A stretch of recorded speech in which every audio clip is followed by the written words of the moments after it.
खेती तो एक बार में एक ही चीज की हो सकती है। काफी अच्छा अमाउंट हो जाता है। काफी अच्छा कैसे? पैसे का लेन देन होना ही नहीं चाहिए, बार्टर सिस्टम होना चाहिए। मैंने जमीन को 5 हिस्सों में बांटा है। अंकुरित खाता हूँ मैं। मेरे को बिठा करके मेरे दोस्तों के सामने उन्होंने मुझसे बुलवाया कि थोता चना बाजे घड़ा। हमारा देश का किसान गरीब बनाया गया है, चाहे वो खेती हो चाहे वो कुछ भी हो। तो हमारे 3 तरीके के खर्चे होते हैं। आपका 1 रुपया नहीं लगेगा, क्योंकि मैंने वो हर चीज जानते हुए कि इसको ऐसा होने से ये बीमारी होगी।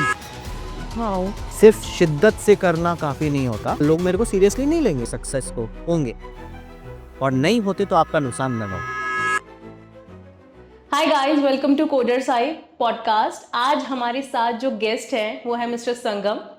और मैं आपके संगम जी के बारे में थोड़ा सा इंट्रोडक्शन बताना चाहूँगी। इनकी जो स्टडीज़ हुई है वो पूरी राजस्थान से ही हुई है, यहाँ राजस्थान में ही। और अगर हम बात करें इनकी प्रोफेशनल लाइफ की, तो प्रोफेशनल लाइफ इनकी जो रही है ओवरऑल वो रही है यूएस में। देन अब ये वापस से इंडिया आए हैं अपने होम टाउन कुछ तो थोड़ा सा यूनिक करने के लिए। और अभी रिसेंटली इन्होंने एक बुक लॉन्च करी है, यस 1 एकड़ इज इनफ करके। तो अभी हम थोड़ा सा इसके बारे में बात करेंगे, बुक की थोड़ी सी डिटेल जानेंगे कि क्या मतलब इनको मोटिवेशन रहा एंड ऑल। और आज हमारे पॉडकास्ट का जो मेन मुद्दा है वो है ऑर्गेनिक फार्मिंग। ऑर्गेनिक फार्मिंग के बारे में आप सभी लोग तो वाकिफ ही हैं, सभी लोग जानते हैं, लेकिन आज हम थोड़ा सा इसके बारे में क्या अच्छाई है क्या बुराई है, और कहीं ना कहीं लोगों को ऑर्गेनिक फार्मिंग के करने के लिए थोड़ा सा खौफ रहता है, ऑर्गेनिक प्रोडक्ट्स परचेज करने के लिए भी थोड़ा सा खौफ रहता है बिकॉज ये कॉस्टली रहते हैं। तो आइए हम इसमें डिटेल से बात करते हैं संगम जी से। तो शुरुआत करेंगे हम आपकी बुक से ही सर। तो आपको ये जो बुक है आपकी, यस 1 एकड़ इज इनफ, थोड़ा सा एक बार अपनी ऑडियंस को दिखाएं ये बुक अपनी। तो ये जो बुक है इसकी इंस्पिरेशन आपको कहाँ से मिली है? इंस्पिरेशन इस बात से मिली कि हम अक्सर सुनते हैं कि देर इज माइग्रेशन, कि हम पलायन कर रहे हैं। और पलायन कहाँ से अधिकतर होता है? गांव से शहरों की तरफ। जिनके पास गांव में अच्छे खासे मकान हैं वो शहरों में जाकर के टिन शेड के नीचे रहने पे मजबूर हैं। जिनके पास गांव में अच्छी खासी ज़मीन है वो उसको बेच करके शहरों में जाकर के छोटी छोटी दड़बों समान घरों में रह रहे हैं, और एक सपने को पाल रहे हैं कि कल को जाकर के हम कुछ अच्छा कर पाएंगे, और हम धीरे धीरे गांव से कटते जाते हैं। बिल्कुल। ये चीज़ मैंने मेरे जो फादर हैं, मेरे पिताजी प्रिंस अलीम, वो समाज सेवा में हैं, और वो पिछले 30 वर्षों से यही करते आए हैं। उनको मैंने जूझते हुए देखा शिक्षा के अधिकार के लिए, और मैंने ये भी देखा कि शिक्षा का अर्थ समय के साथ कैसे बदलता जा रहा है। एक ज़माना था जब सरनेम जो होते थे ना हमारे, वो हमारे ट्रेड से रिलेटेड होते थे। अगर आप चतुर्वेदी हैं जी जी बिल्कुल तो आपको 4 वेदों का ज्ञान होता है। बिल्कुल सर। हाँ, अगर आप कुम्हार हैं तो आप कुम्हार हैं। कुम्हार की आपको वो कलाकारी और वो सब एग्जैक्टली आने चाहिए आपको। एग्जैक्टली, है ना। बिल्कुल लोहार सरनेम का मतलब ही था लोहार। जी बिल्कुल। हाँ, आज उस सरनेम की वैल्यू आपके ट्रेड से एसोसिएटेड नहीं है, एग्जैक्टली और आप ना ही अपने ट्रेड और अपने स्किल को जानते हैं। ये है इस किताब के पीछे की एक मुख्य वजह, ये समझाना लोगों को कि इस दुनिया में अगर कोई चीज़ बहुत ज़रूरी है तो वो है ज़मीन। ज़मीन से अगर आप जुड़े हुए रहेंगे जी तो आप अपने आने वाली पीढ़ियों के लिए एक सुखद भविष्य की नींव रख सकते हैं। बिल्कुल। हमने कई लोगों ने ये कहानियां सुनी है, मैंने तो सुनी है अपने बाप दादाओं के बारे में कि इतनी ज़मीन थी और इतना कुछ था, और फिर ये हो गया और वो हो गया, और ले दे करके आज 1-2 एकड़ ज़मीन है। चाहे वो पार्टीशन की बात हो, चाहे पार्टीशन के बाद की सिचुएशन हो, चाहे अकाल की वजह से हो, चाहे रोज़गार की कमी की वजह से हो, बीज की क्वालिटी की वजह से हो, पानी की कमी की वजह से हो, बारिश की वजह से हो, रेगिस्तान की वजह से हो, टेम्परेचर की वजह से हो, बतेरे वजह हो सकती हैं। लेकिन आज कितने लोग हैं जो अपने दिल पे हाथ रख के ये कह सकते हैं कि हमारे पास मौका था ज़मीन का सही इस्तेमाल करने का, लेकिन चंद लाख रुपए की वजह से और इमीडिएट बेनिफिट के लिए तुरंत मिल रहे थे तो हमने वो सौदा करना अच्छा समझा। नतीजा ये, आप गिन के देख लीजिए कितने बिल्डर्स बचे हैं जो कि बहुत बड़े हैं, कितने बिल्कुल, छोटे बिल्कुल। बिल्डर्स हैं, और इस देश की जो जनता है उसके पास लैंड कितना बच गया है। तो वो रीज़न है इस किताब को लिखने का कि एक एकड़ इज इनफ। काफ़ी आप है। अपनी प्रोफेशनल लाइफ में इतने ज्यादा बिजी थे अमेरिका के अंदर, देन आपको अमेरिका के अंदर ऑब्वियसली बात है कि आज के जमाने में किसी को अगर बाहर जाने का अगर मौका मिलता है तो वो वहां पे जाके सेट होने के बाद ये नहीं सोचता कि मैं वापस इंडिया हूँ। मोस्ट ऑफ द पर्सन्स ऐसे हैं। देन आपकी अगर वहां पर लाइफ सेट थी तो फिर ऐसा क्या हिट किया आपको वहां पर से यहाँ पर यहाँ आने का और ऑर्गेनिक फार्मिंग के अंदर अपना इंटरेस्ट शो करने का, बुक लिखने का, यही सब? देखिए, मेरा जो बचपन है ना, मैं हिमालय की गोद में पैदा हुआ। ओके। राजस्थान में नहीं, भूटान में, थिम्पू में मेरी पैदाइश है। और मेरे जो माता पिता थे वो उस वक्त भूटान में जो आज के भूटान के किंग हैं उनको भी उन्होंने पढ़ाया है। तो वहाँ नेचर से बहुत क्लोज लगाव रहा बचपन से। ओके। है ना। और फिर वहाँ से जब हम यहाँ आए तो यहाँ आने के बाद भी जब मैंने जो जितनी यादें हैं सब मेरी उसी घर में हैं जहाँ मैं आज रहता हूँ। तो नेचर से बहुत पास। मेरे घर में हर साल 5-10 सांपों का आना जाना आज भी रहता है। नेवले देखे हैं, गोयरे देखे हैं, हर तरीके के जंगली जानवर देखे हैं, है ना, नेचर के पास।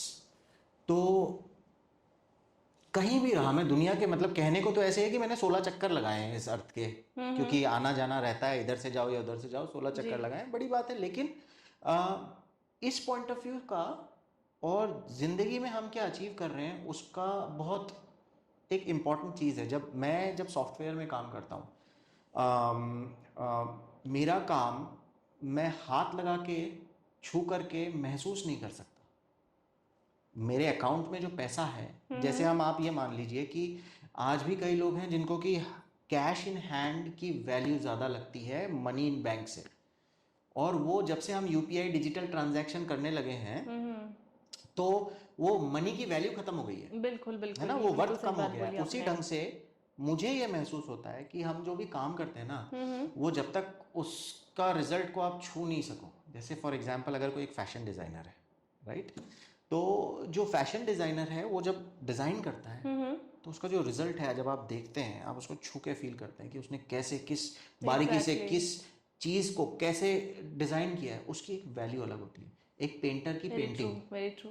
एक सॉफ्टवेयर इंजीनियर का कोड है, आज आप चैट जीपीटी यूज कर रहे हैं, मैं उसके ऊपर बहुत काम करता हूँ, ठीक है, लेकिन डिजाइन करता हूँ मैं बॉट्स वगैरह, है ना, ट्रेनिंग्स करता हूँ, लेकिन इन द एंड मैं अपनी बनाई हुई चीज को छू के, टेस्ट करके, स्मेल करके, फील करके नहीं देख सकता। वो सिर्फ और सिर्फ ज़मीन से आती है, जब आप ज़मीन से जुड़े हुए होते हैं। तो बहुत सिंपल था मेरे लिए, हमेशा से नेचर के क्लोज रहा हूँ, तो नेचर के लिए कुछ करना है। एंड बहुत एक्सपीरियंस ले लिया, यूएस का भी, हाइड्रोपोनिक्स, एक्वापोनिक्स, वहाँ के कॉलेजेस की पीएचडी पेपर्स पढ़े। बहुत सारे एग्जाम्पल्स हैं मेरे पास, जैसे कि एक एग्जाम्पल ये है कि आपने यूनिवर्सिटी ऑफ इलिनॉय शिकागो का नाम सुना हो जी। शिकागो जो है वो इलिनॉय स्टेट में है, अमेरिका में। वहाँ के जो कम्युनिटी है वो लोग वहाँ का यूरिन कलेक्ट करते हैं, उसको पैस्चराइज करते हैं और उसी से खेती करते हैं और वही खाते हैं। हम लोग ये आज से 50 साल पहले कर रहे थे, लेकिन आज नहीं कर रहे। क्यों नहीं कर रहे?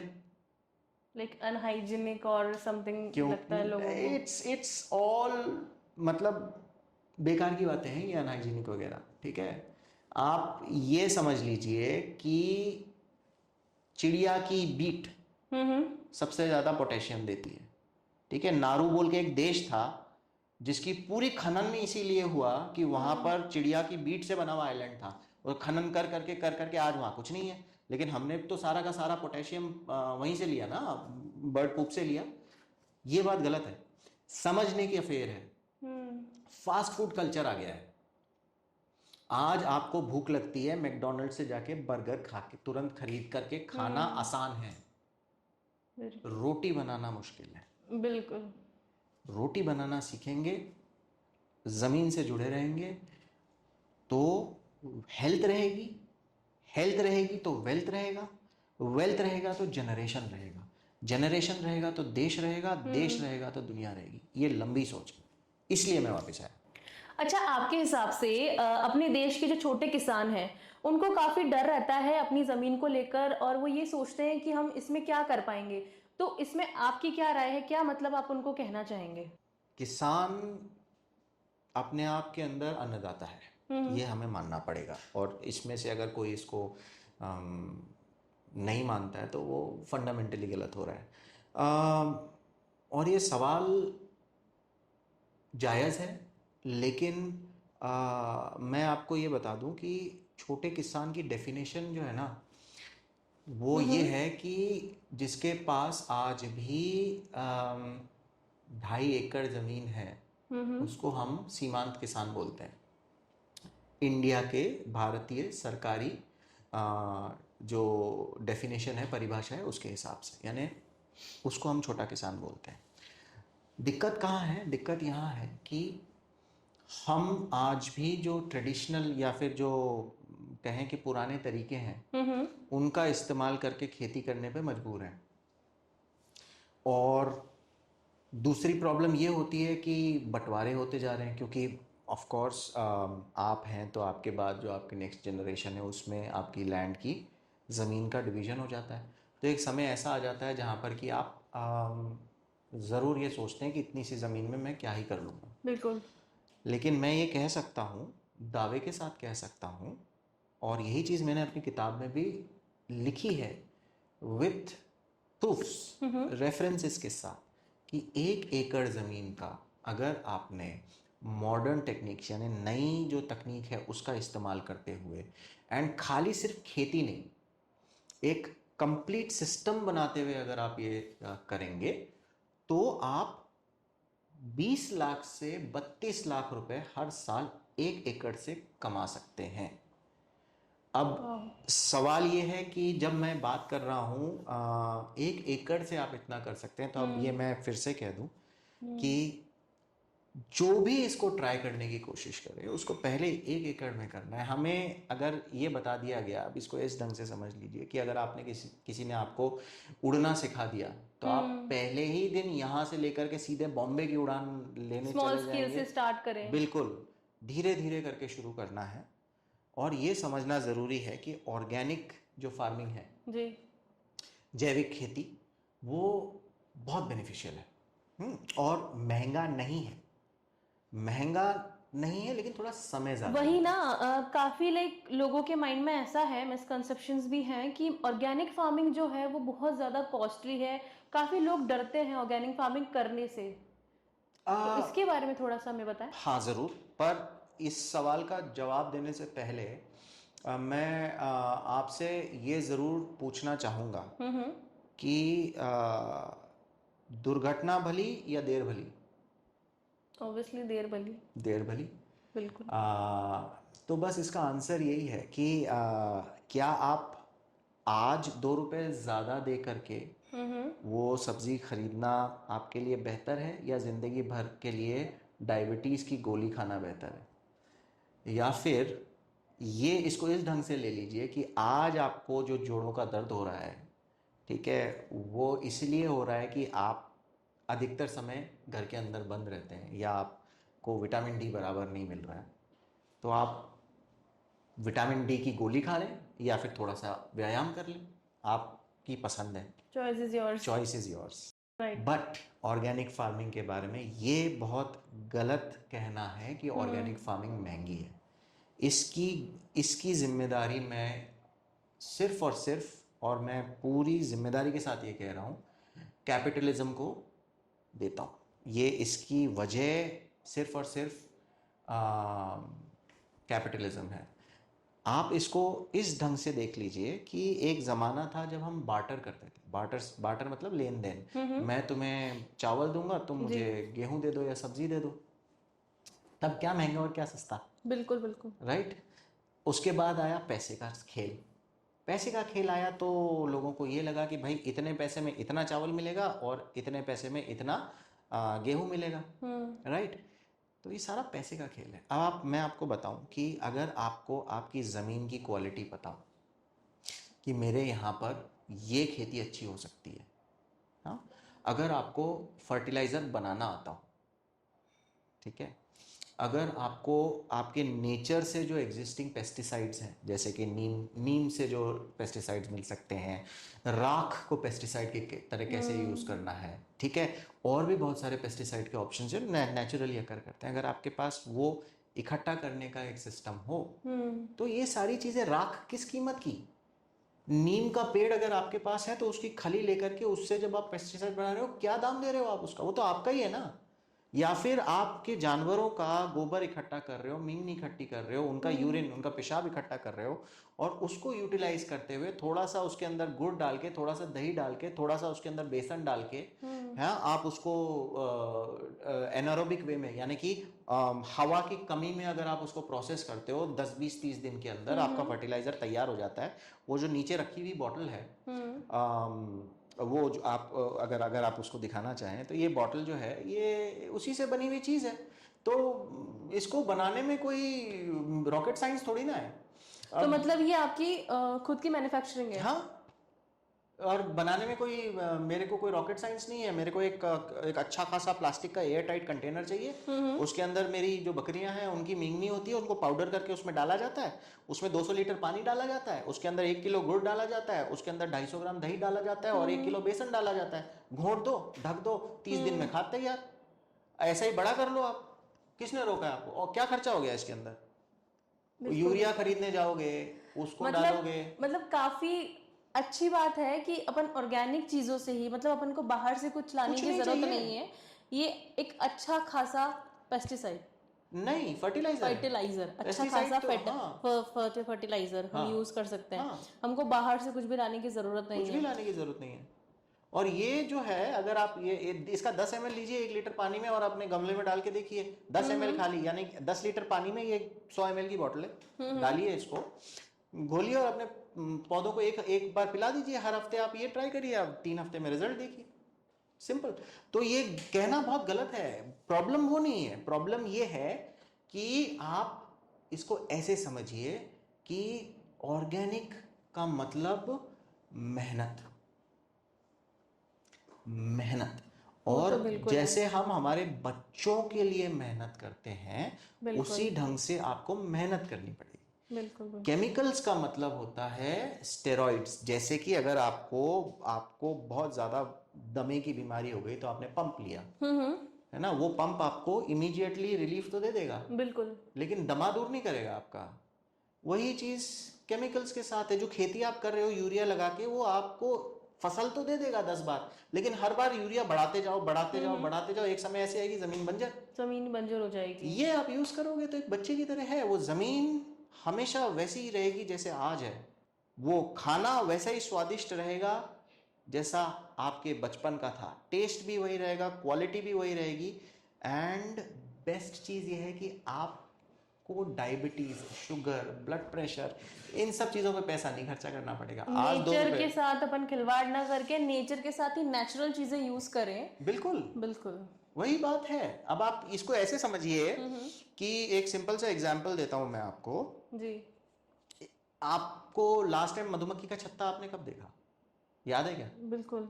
ओके, कुछ दिन पहले। अब मैं आपको ये बताता हूँ कि जो मधुमक्खियों की क्वांटिटी हमारे पास होती थी ना, वो बहुत जरूरी था पॉलिनेशन के लिए, क्योंकि वो और मधुमक्खियां फूलों पे बैठती है, फलों पे बैठती है, वहां से उठ के दूसरे पे बैठती है, और वैसे ही पॉलिनेशन होता है।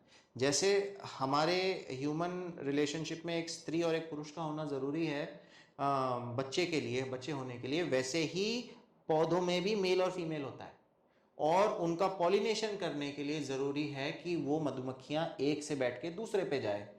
दिक्कत ये हो गई है कि आपने लगा के पंप और आपने पेस्टिसाइड्स ऐसे डाल दिए कि कीड़े नहीं बैठे। अब कीड़े नहीं बैठेंगे तो पॉलिनेशन नहीं होगा, तो आपके बीज जो फर्टिलिटी होनी है वो नहीं होगा, तो आपके पास ऑर्गेनिक खेती करने के लिए ऑप्शन ही नहीं बचेगा ना। तो क्योंकि आपने ऐसी चीजें इंट्रोड्यूस कर दी है, कैपिटलिज्म इसके लिए जिम्मेदार है, मैं बार बार बोलता हूं कि आपने स्थिति को इतना दुर्गम कर दिया है अपने लिए कि आपके पास जेनेटिकली मॉडिफाइड बीज बनाने के अलावा ऑप्शन ही नहीं बचा, जिसको कि पॉलिनेशन की जरूरत नहीं पड़े। में ऑर्गेनिक ध्यान देना चाहिए। बिल्कुल बिल्कुल। ऑर्गेनिक की अगर हम बात कर रहे हैं तो थोड़ा सा हम डिटेल में जाना चाहेंगे कि मतलब इसको मैंने लगाया, आपको लोग काफ़ी घंटे हैं स्टार्ट करने, तो आप थोड़ा सा देखो मोटिवेट हैं। वैसे इस बुक का आइडियल रीडर कौन है?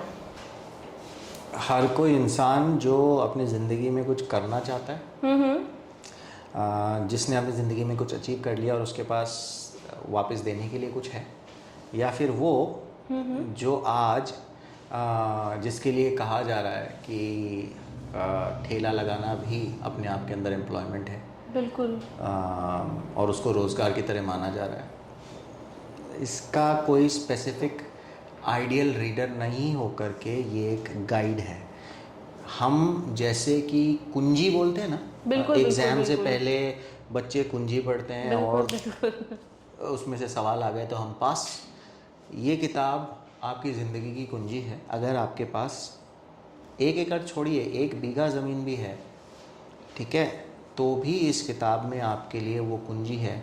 स्टेप बाय स्टेप एक एक चीज़ लिखी हुई है जिसको आप उठाएंगे, आप करेंगे, और जब आप कर लेंगे तो विदिन 1 महीने के अंदर आप आउटपुट अपना निकालना शुरू कर सकते हैं।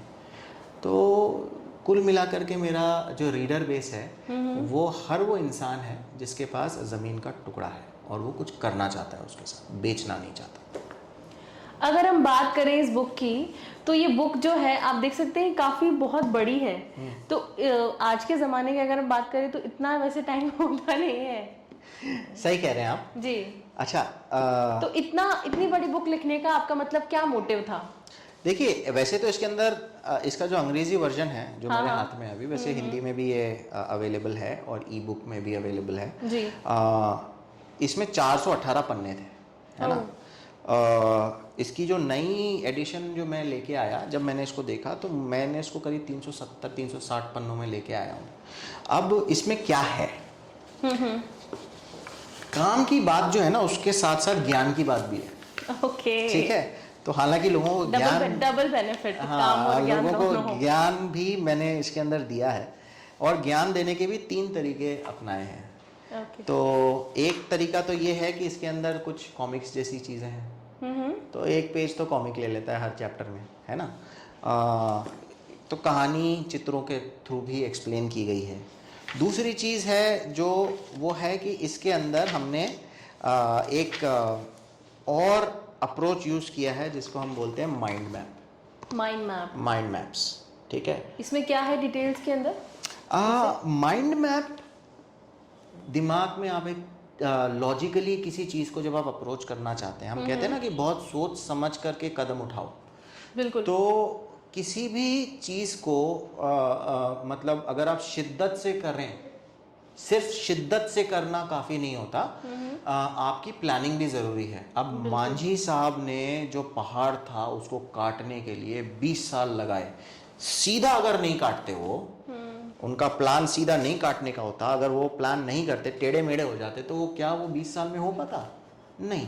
तो इसीलिए बहुत ज़रूरी है कि आप किसी भी चीज़ को प्लान करके करें। तो इसमें ना जो रीडर है उसको सिर्फ ये कि भाई हमें इतनी मोटी किताब क्या पढ़नी है, मैं बताता हूँ, इसको 3 तरीके से पढ़ा जा सकता है।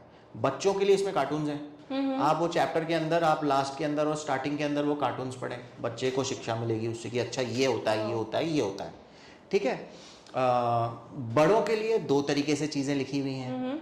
एक तो है माइंड मैप जो मैंने बताया, जो आपको सोचने के लिए मजबूर करेगा कि ये अचीव करने के लिए मुझे सबसे पहले, मान लीजिए आपने ये बोला कि मुझे 32 लाख रुपए कमाने हैं, बिल्कुल, कैसे कमाऊं? तो एम क्या है? 32 लाख रुपया कमाना, राइट। लेकिन मैं ये बोल रहा हूं कि आप उसके पीछे जाइए, 3 कदम पीछे जाइए। 32 लाख कमाने के लिए आपको पहले क्या चाहिए? कमाने का जरिया चाहिए। कमाने के जरिए के लिए आपको क्या चाहिए? कमाने के जरिए के बारे में जानकारी चाहिए।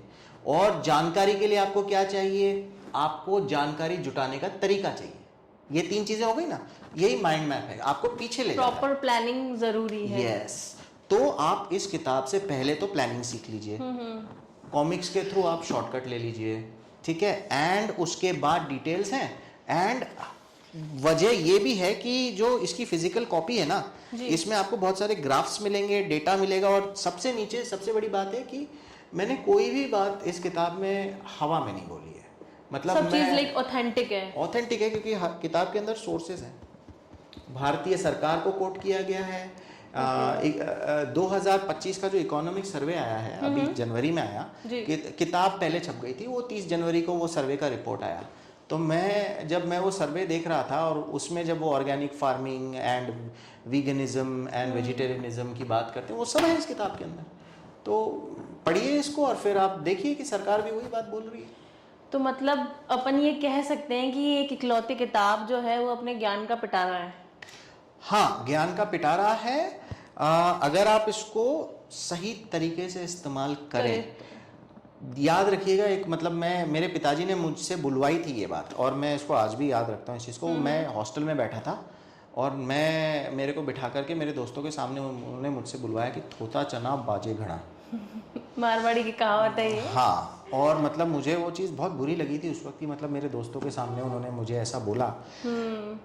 लेकिन ज्ञान का पिटारा तभी काम आएगा जब आप उसको ठीक से उसका इस्तेमाल करेंगे। याद रखिएगा, आपने ये पढ़ लिया कि नमक स्वाद अनुसार, और आपने उस स्वाद अनुसार के चक्कर में 2 चम्मच नमक डाल दिया, जहां आप को आधा चम्मच डालना चाहिए था, तो बिगड़ जाएगा मामला।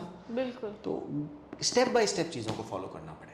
तो सर, अगर अपन बात करें ऑर्गेनिक फार्मिंग की ही, तो ऑर्गेनिक फार्मिंग की लाइक शुरुआत कैसे करें? अगर अपन बात कर रहे हैं जैसे छोटे किसानों की, तो किस तरीके से इसकी शुरुआत कर सकता है? क्या क्या इसकी प्लानिंग्स रहती हैं?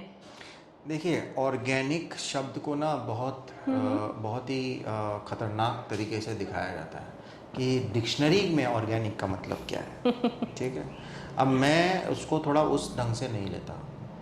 आपको ऑर्गेनिक फार्मिंग में ऑफ कोर्स उन्नत बीज अगर मिल रहे हैं तो आप यूज़ करिए ना, करिए उस बीज को, मैं मना नहीं कर रहा हूँ।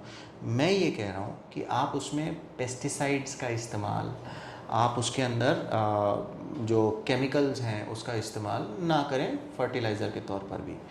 अब करना क्या है? करना आपको वही है जो आप खेती में करते हैं, लेकिन सवाल ये है, अब मैं आपको एक एग्ज़ाम्पल देता हूँ। एग्ज़ाम्पल ये है कि मान लीजिए कि आपके पास 1 बीघा ज़मीन है। अब 1 बीघा ज़मीन में आप मान लीजिए आपने मूंग की दाल लगाई, ठीक है, मूंग महंगा बिकता है। अब आप मान लीजिए कि 1 बीघा में आपका 300 किलो मूंग निकला, चलिए 300 छोड़िए, 600 किलो मूंग निकला, चलिए 600 किलो छोड़िए, 1 टन मूंग निकला, ठीक है। अब 1 टन का मतलब होता है 1000 किलो, ठीक है। अब मूंग की दाल अगर आप मार्केट से खरीदें तो क्या रेट है अभी? कोई रफ आइडिया? जी सर, 80-100 समथिंग। हाँ, 80-100 के समथिंग है ना, तो इसका मतलब किसान को तो इससे भी कॉस्टली हो सकती है। हाँ, चलो अब ये रफ आइडिया ले रहे हैं। हाँ, हम मान लेते हैं 150, यस, ठीक है, 150 रुपये किलो भी मान लेते हैं, ठीक है। किसान को 100 मान लेते हैं कि किसान को 100 मिला किलो, 50, मतलब मैं बहुत ही हवाबाजी कर रहा हूँ जब ये एग्जांपल दे रहा हूँ, ठीक है। अगर 100 रुपये भी किलो किसान को मिला और उसने मूंग की खेती करी और उसने 1000 किलो बनाया, बिल्कुल, 1000 में उसको उसने कितना पैसा कमाया बताइए? 1000 गुना 100 करोगे ना, काफी अच्छा अमाउंट हो जाता है। 1 लाख होता है। काफी अच्छा कैसे? उसकी 2 फसलें होनी है साल में, एक फसल उसने मूंग की उगाई, उसको 1000 किलो उसने मूंग निकाली और 100 रुपए किलो के हिसाब से उसने बेचा, 100 रुपए किलो, बिल्कुल, तो 1 लाख रुपए तो कमाया। तो 6 महीने की 1 लाख कमाई कौन सी अच्छी हो गई? नहीं, इतनी तो नहीं है सर। 1 लाख कमाई तो 2-3 महीने चल सकती है, और कहाँ चलेगी फिर? उसके अलावा उसको वापस इन्वेस्ट भी तो करना है, दूसरी खेती भी करनी है। फिर यही प्रॉब्लम है, यही प्रॉब्लम स्टेटमेंट है, इसी को सॉल्व करना है। तो इसीलिए हमें, आपने बहुत अच्छा वर्ड यूज किया, लागत, ठीक है। लागत को अगर मैं कम कर दूं, एक चीज वो बहुत इंपॉर्टेंट हो गई। दूसरा, अब हम कोई भी चीज करते हैं ना, चाहे वो खेती हो चाहे वो कुछ भी हो, तो हमारे 3 तरीके के खर्चे होते हैं। एक, खर्चे जो अपने ऊपर करने हैं, दूसरे खर्चे जो जमीन के ऊपर करना है, तीसरा खर्चा जो बाहर वालों के ऊपर करना है, बाहर से आने वाली चीज। तो अगर मैं अपने खर्चे और जमीन के खर्चों को जोड़ दूं तो ज़मीन और मेरा खर्चा एक हो गया। दूसरा, अगर मैं बाहर वाला खर्चा खत्म कर दूं तो मेरा खर्चा आधा, वैसे ही 33% तो खत्म हो गया बाहर का खर्चा। और क्योंकि मैंने और ज़मीन ने जो 66% था 100 में से उसको जोड़ दिया तो कुल मिलाकर के 33 बचा, तो मैंने 100 में से 2/3 खर्चा हटा दिया। ये एक सॉल्यूशन है खर्चा कम करने का। अब बात आती है कि खेती तो एक बार में एक ही चीज़ की हो सकती है, बिल्कुल राइट, लेकिन और बहुत सारे तरीके हैं जहां आप मतलब नीचे कुछ उगा रहे हो, ऊपर कुछ उगा रहे हो, है ना, आप वर्टिकल फार्मिंग कर रहे हो, बहुत सारी चीज़ें हैं जो आप कर सकते हो। मेरा जो प्लान है, जिस इस किताब में जो मैंने लिखा है, वो किताब में मैंने ज़मीन को 5 हिस्सों में बांटा है। 5 हिस्सों में? 5 हिस्से कैसे? अब ये मान लीजिए आपकी एक चौकोर जमीन कितनी है? वो 1 एकड़ की बात कर रहे हैं? 1 एकड़ ही है? हाँ, 1 एकड़ ले लीजिए आप ज़मीन, आप 1 बीघा ज़मीन ले लीजिए। 1 एकड़ से मैं ये कहता हूँ 20 से 32 लाख कमा सकते हैं। 1 बीघा में आप उसको उस हिसाब से कम कर लीजिए, 2.5 बीघा। ईयरली की बात कर रहे हैं? ईयरली, हाँ। तो कहाँ 1 लाख कमा रहे हैं 6 महीने में, कहाँ मैं आपको बोल रहा हूँ कि आप 1 बीघा के अंदर वहीं उस 1 लाख की जगह आप 5 लाख कमाएंगे। ये डिफरेंस हो गया ना रेशियो के हिसाब से अगर आप करेंगे तो। अब जो मैं कह रहा हूँ उसको ऐसे मानिए कि ये आपकी ज़मीन है जी, ठीक है, किताब को आप अपनी ज़मीन मान लीजिए। अब ये 1 बीघा हो सकती है, 1 एकड़ हो सकती है, ठीक है। अब इसको आप डिवाइड करिए। सबसे पहले तो ये बाउंड्री है ज़मीन की, बिल्कुल, ठीक है। और उसके बाद ज़मीन को आप करिए 4 हिस्सों में बराबर में बांट लीजिए, ठीक है। अब ये जो बाउंड्री है ना, इसमें लगाइए कैसे पेड़, वो पेड़ जिससे फर्नीचर बनता है, सागवान। आपको कोई अंदाज़ा है कि सागवान का एक पेड़ किस रेट पे बिकता होगा?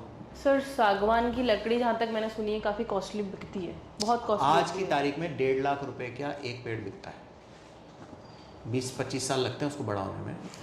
लेकिन अगर मैंने 1 एकड़ की ज़मीन देखी ना, तो मैंने सिर्फ सागवान के पेड़ अगर लगा दिए, अगर 1 एकड़ है, ठीक है, तो 600 पेड़ लगेंगे, 600, ठीक है। अगर आज की तारीख से 1.5 लाख रुपए के हिसाब से आप मैथमेटिक्स कर रहे हो, आज का ही रेट ले लो, आज से 20 साल बाद, तो भी 6 करोड़, 1.5 लाख बोल रहा हूं तो मैं 9 करोड़ की बात कर रहा हूँ। 9 करोड़ के तो पेड़ लगा लिया आपने, 9 करोड़।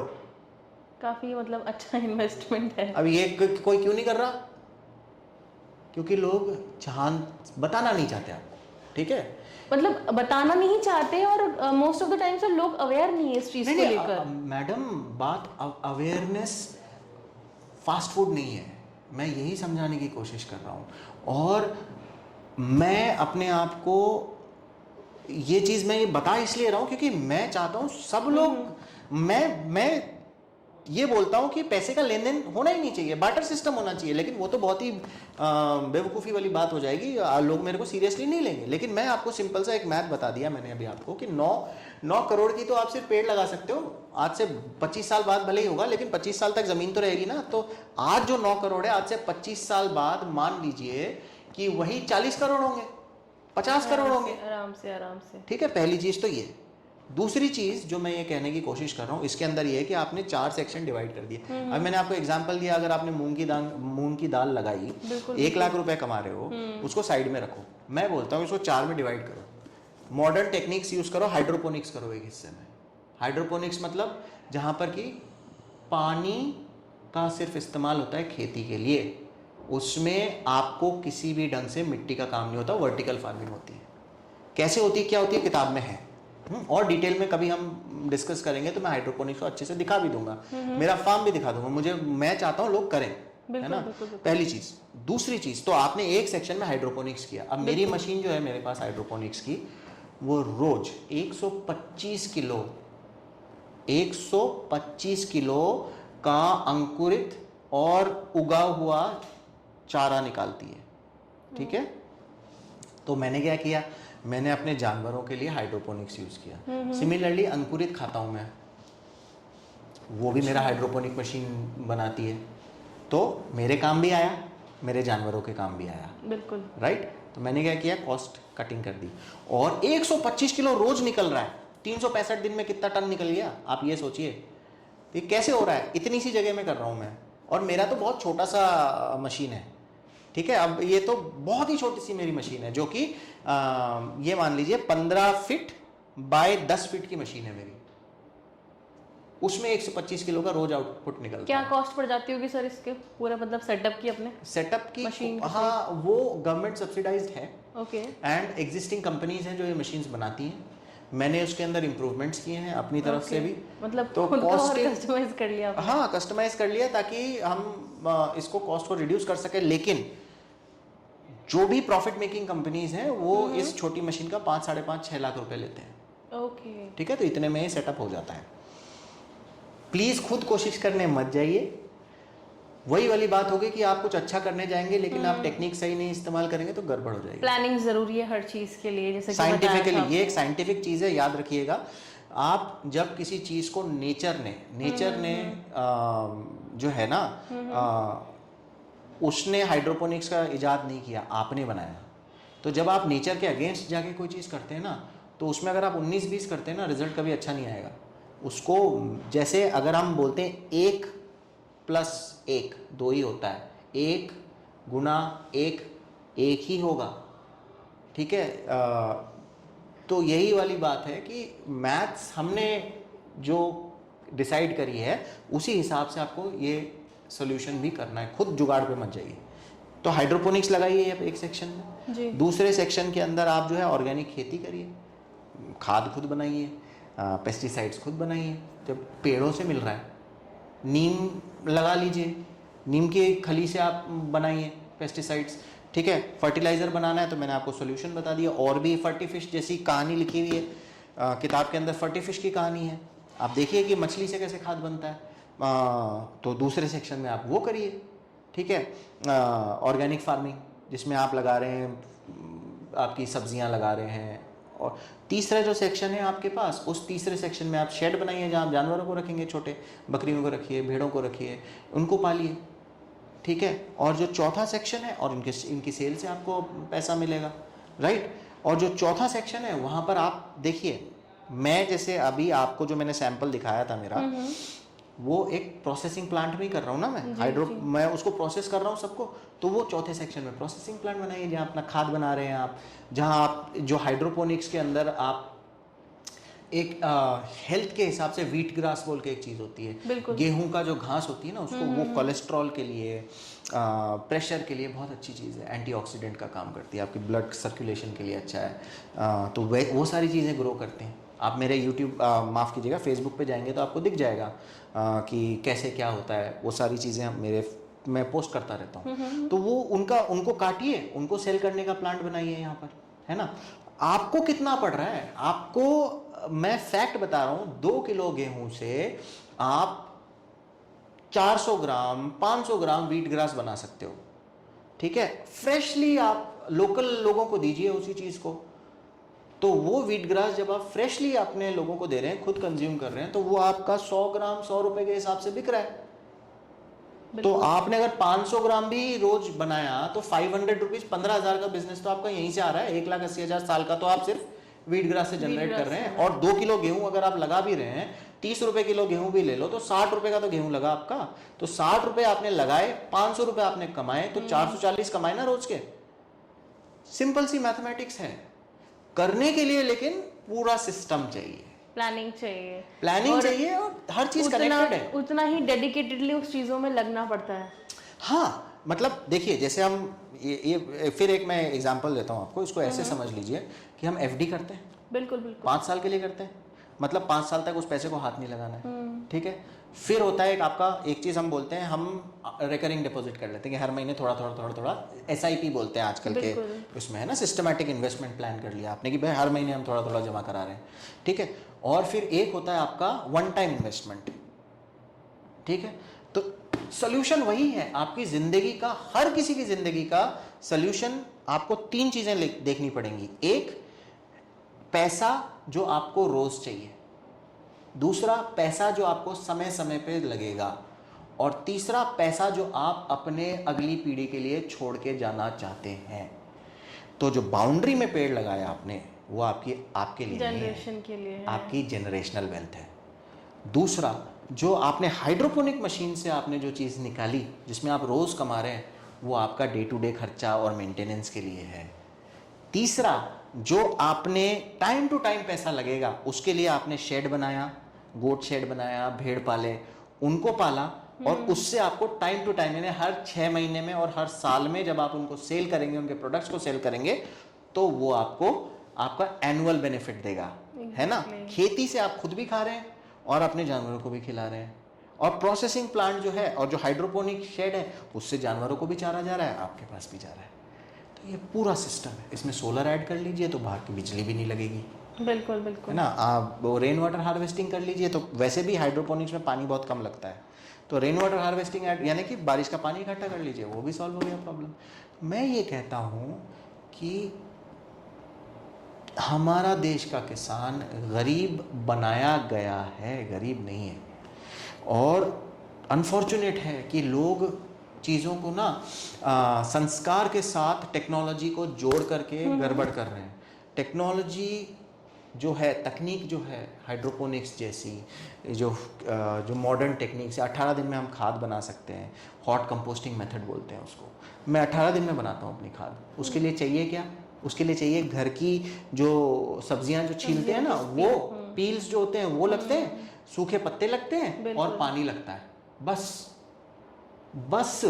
और उससे 18 दिन में खाद ऐसी तैयार होती है कि मेरे हर गमले में वही खाद लगी हुई है, ठीक है। मैं उसके अंदर ये भी नहीं डालता लिक्विड, ठीक है। तो ये क्या पैसा लगा मेरा उसमें? पानी लगा बस। बिल्कुल बिल्कुल। और सूखे पत्ते पेड़ दे रहा है और सब्जियां तो हम खा ही रहे। फिर तो काहे को खर्चा करना? सोचिए, ये सब चीजें बस थोड़ा आपको वही वाली बात है कि मेरी पीठ दुखती है इसलिए मैं आटा नहीं गूंथता, ये सच्ची बात है। और ये मेरी लाइफ में एक वो पॉइंट है कि मेरी ज़िंदगी में जो भी आएगा उसके लिए मेरा पॉइंट यही है कि भाई मैं आटा नहीं गूंथ सकता। ये मेरे लिए एक मतलब, अगर आपको आटा गुंथवाना है मुझसे तो भाई अपना नहीं चलेगा, ठीक है। तो इसका मतलब क्या कि मेरी पीठ में प्रॉब्लम है इसीलिए मैं वो नहीं करूँगा। लेकिन मैं हर चीज़ में अगर अपनी पीठ की प्रॉब्लम को लेके आ जाऊँ तो मैं फिर लेजी हूँ, कामचोर हूँ, बिल्कुल बिल्कुल। ठीक है। तो काम चोरी नहीं करनी। अगर आप मेहनती हो तो भाई इस दुनिया में कोई माइका लाल नहीं है जो आपको रोक सके। अगर आपके पास सिर्फ और सिर्फ 1 बीघा जमीन भी है तो आप 1 बीघा से 2 बीघा करेंगे, 2 बीघा से 4 बीघा करेंगे। और अगर कोई आपको ये बोल दे कि भाई उपजाऊ होनी चाहिए जमीन तभी तो खेती होगी, तो मैं उस इंसान को बोलूंगा कि भैया ऐसा है, थोता चना बाजे गणा, इनमें उपजाऊ जमीन की कोई जरूरत नहीं है, कहीं भी कर सकते हो आप। तो संगम जी, अगर हम बात करें आपके इसके फार्मिंग के एक्सपीरियंस की, अभी जैसे आप काफ़ी अच्छा बता रहे हैं, इन दी डेप्थ चीज़ें जाके बता रहे हैं, इनफैक्ट आपने बुक भी लिखी है, तो आपको इस जर्नी में आए हुए कितना टाइम हो चुका है? बिल्कुल स्टार्ट से, मतलब आपने जब 0 से स्टार्ट किया था वो जर्नी, आप थोड़ा सा बताएं हमें। जर्नी तो कहानियाँ तो बहुत हैं, लोगों के बागों में घुस के और अनार तोड़ने की, और खेतों में जा कर के जब हम लोग छोटे थे तो मूलियाँ निकाल लेते थे, और बावड़ियों में नहाना, एंड मतलब होद होते थे वहाँ में धो धा के और वहीं खाते थे हम लोग। वो वहाँ से वो कनेक्शन है। लेकिन वो कहते हैं ना कि जब हम यहाँ से मैं बाहर गया और बाहर जा कर के मैंने देखा कि आम आदमी खेती से बहुत दूर हो गया है। वो कमर्शियल फार्मिंग होती है जहाँ हेक्टेयर मतलब 100 किलोमीटर तक खेत है, और वो एक ही इंसान के हैं। हाँ, आज की तारीख में बिल गेट्स चाहे हो, ये जितने बड़े बड़े बिलियनर्स हैं, अरबपति हैं, ये लोग ज़मीन, इनके पास खेती की ज़मीनें बहुत हैं। तो मैंने ये नोटिस किया कि यार इसमें हो ये रहा है कि वो वही उगाएंगे जो उनको चाहिए, है ना। आज मक्का जो है यूएस में बहुत ज़्यादा उगता है, और उसी का तेल बन रहा है, उसी की बायोफ्यूल भी बन रहा है, उसी चीज़ की आप हर चीज़ खा रहे हो। कॉर्न, हम भी यहाँ पे आजकल कॉर्नफ्लेक्स खाते हैं, है ना। मूढ़ी पहले हमारे यहाँ मुरमुरे हुआ करते थे, चावल के बनते हैं, उसकी जगह आजकल हम कॉर्नफ्लेक्स पे पहुँच गए, है ना। तो वही वाली बात है कि हम ऐसे शिफ्ट होते गए और लैंड ओनरशिप हमारी घटती जा रही है। हमारे पास मतलब मैं जब छोटा था मुझे टिंडों से नफरत थी। मैं मतलब आज मैं खा लेता हूँ, है ना, आज मैं मतलब सब खा लेता हूँ। लेकिन वो मुझे तब महसूस हुआ जब मैं विदेश में बीमार था, मेरे पास कोई नहीं था और बहुत भूख लगी थी, और उस वक्त किसी ना किसी वजह से मेरे पास पैसे भी नहीं थे। उस दिन मुझे ये एहसास हुआ कि उस टिंडे की कीमत क्या है। तो मैं नहीं वो, और ये बहुत फिलोसफिकल क्वेश्चन है, लेकिन वो कहते हैं ना हम कि मतलब अपनी औलाद की वैल्यू माँ ही जानती है, और उसका रीज़न ये नहीं है कि मतलब बाप उसकी वैल्यू नहीं जानता, लेकिन माँ को जो 9 महीने का process, attachment and the pain, everything is connected, हर चीज़ जुड़ी हुई है। उसी ढंग से मतलब बहुत मुश्किल है लोगों को समझाना, लेकिन कोशिश करने में हम कोशिश कर सकते हैं। हम वो नदी बन सकते हैं जो सबके लिए खुली है, और जिसको पानी चाहिए वो आकर के वो हमसे ले जा सके। मछली वहाँ हो सकती है, आदमी पानी लेना चाहे ले सकता है, अब आदमी पेशाब करना चाहे तो पेशाब भी कर सकता है उसमें, वही होता है। लेकिन नदी थोड़ा ना रुक जाएगी वो कहते हैं। तो हमारा काम ये है कि हम लोगों को ये बताएं कि इस दुनिया में ज़मीन से बड़ी कोई चीज़ नहीं है, पहली चीज़। दूसरी चीज़ ये कि एक्सप्लॉयटेशन की एक लिमिट होती है, एंड एक्सप्लॉयटेशन का लिमिट का मतलब ये कि जितनी ज़मीन हम ऑलरेडी खेती में इस्तेमाल कर रहे हैं ना, उससे ज़्यादा आप जितना ज़्यादा बढ़ते जाओगे उतना ही आप प्रकृति के साथ खिलवाड़ करते जाओगे। जैसे कि अमेज़ॉन रेन फॉरेस्ट जो है उसको काट के और वहाँ खेती करने की कोशिश करना, क्यों? क्योंकि भाई अन्न चाहिए। बिल्कुल सर। राइट, तो उससे नतीजा क्या? क्लाइमेट चेंज पे फ़र्क पड़ रहा है। दूसरा ये कि जैसे आपने इजिप्ट में कॉटन लगा लिए है, तो उससे क्या होगा? पानी बहुत ज़्यादा चाहिए उस पौधे को, तो वो क्या करेगा? पानी की प्रॉब्लम क्रिएट करेगा। राइट, तो आपको इसको भी देखना है, और इसीलिए ये बहुत ज़रूरी है। मैं फिर से बार बार बोलता हूँ कि एनिमल्स का रोल हमारे पास सस्टेनेबिलिटी यानी कि साथ जीने की एक फूड चेन है, और एक वजह है जिस वजह से ह्यूमन बीइंग जो है ना वो एक ओमनीवोर है। ओमनीवोर मतलब जो मांसाहारी भी है और फलाहारी भी है ना, तो शाकाहारी भी है। हमें वो बैलेंस रखना पड़ेगा, नहीं तो हम 9 अरब लोग होने वाले हैं। 9 अरब लोगों का पेट भरने के लिए जितना आज चाहिए उतना काफ़ी नहीं है, ठीक है? और आप उतनी खेती नहीं कर सकते, और उतनी खेती नहीं कर सकते तो आप ऐसी खेती करोगे जो कम जगह में ज़्यादा उगा सके। नतीजा ये होगा कि क्वालिटी की बजाय आप क्वांटिटी पे जाओगे। और याद रखना, ये बात सही है कि क्वांटिटी कभी भी क्वालिटी को बीट नहीं करती। बिल्कुल सर। ठीक है, कहानियाँ हमेशा बात की जाती है। अगर आप मूवीज़ को भी देखोगे तो 300 मूवी के बारे में आपने सुना होगा, जहाँ स्पार्टा के 300 सैनिकों ने पूरी पर्शियन आर्मी के अगेंस्ट खड़े हुए। 300 की बात कर रहे हो, क्यों? क्वालिटी। ठीक है, अगर आप बात करते हो आज भी सत्यवादी राजा हरिश्चंद्र की, तो क्यों? बुद्धा की तो क्यों? महावीर की तो क्यों? बाबा साहब अम्बेडकर की तो क्यों? महात्मा गांधी की क्यों? मार्टिन लूथर किंग की क्यों? मैं गिनते जा सकता हूँ। ये सब क्वालिटी है, क्वांटिटी नहीं है। वो एक आदमी आगे खड़ा हो गया, उसके पीछे लाखों लोग लग गए दांडी यात्रा में, क्वालिटी। खाना भी क्वालिटी है। पीढ़ियों को आगे ले जाना है, डायबिटीज़ में मरना नहीं है, मोटापे को न्यू थिंग बोल के न्यू हिप थिंग बोलना, या ये बोलना कि oh you are body shaming somebody, ये सारी चीज़ें सिर्फ और सिर्फ इस वजह से हो रही हैं क्योंकि हम भटक रहे हैं। हमें वापस आना है, और वापस आने के लिए ज़मीन से जुड़ना ज़रूरी है। फ्लैट में रह करके आप ऊपर हैं, आपको ज़मीन से कोई लेना देना ही नहीं है, तो आप क्या समझोगे? बस यही बात है। सही बात है सर, बिल्कुल सही बात है। तो सर आपकी ओवरऑल जर्नी तो लाइक काफ़ी इंटरेस्टिंग है और काफ़ी हमें अच्छी लगी, लेकिन बात करें आपकी जो जर्नी है, लाइक अब बात करें आपकी बुक की ही, तो इसमें आपको क्या चैलेंजेस आए सर ओवरऑल? आपकी अगर फार्मिंग की जो जर्नी है और आपकी बुक लिखने की जर्नी है, इसका क्या चैलेंजेस आपने फेस किए हैं? देखिए, किताब लिखना मेरा गोल नहीं था। मैं अपनी थीसिस कर रहा था, पीएचडी। ओके। एंड मैं एक्चुअली इस चीज़ को एक पेपर के तौर पे लिखना चाहता था, लेकिन मुझे ये रियलाइज़ हुआ कि जो प्रोसेस होता है ना, वो बहुत ही आपको चूस लेता है, और जो एक्चुअल इन्फॉर्मेशन आप आम आदमी के पास पहुंचाना चाहते हैं वो पहुंचती नहीं है।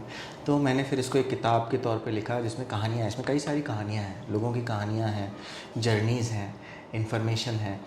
तो लिखने में डेटा कलेक्शन में थोड़ा सा समय लगता है, लेकिन मैं खुल के बोलता हूँ कि टेक्नोलॉजी का इस्तेमाल, एंड लकीली क्योंकि मैं टेक्नोलॉजी बैकग्राउंड से हूँ तो टेक्नोलॉजी का इस्तेमाल करना मुझे आता है। मैं आर्टिफिशियल इंटेलिजेंस को यूज़ कर सकता हूँ, तो बहुत सारी डेटा गैदरिंग के लिए वो किया।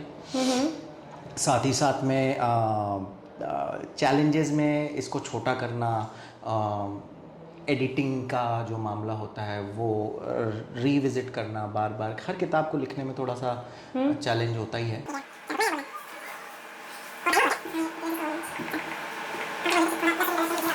तो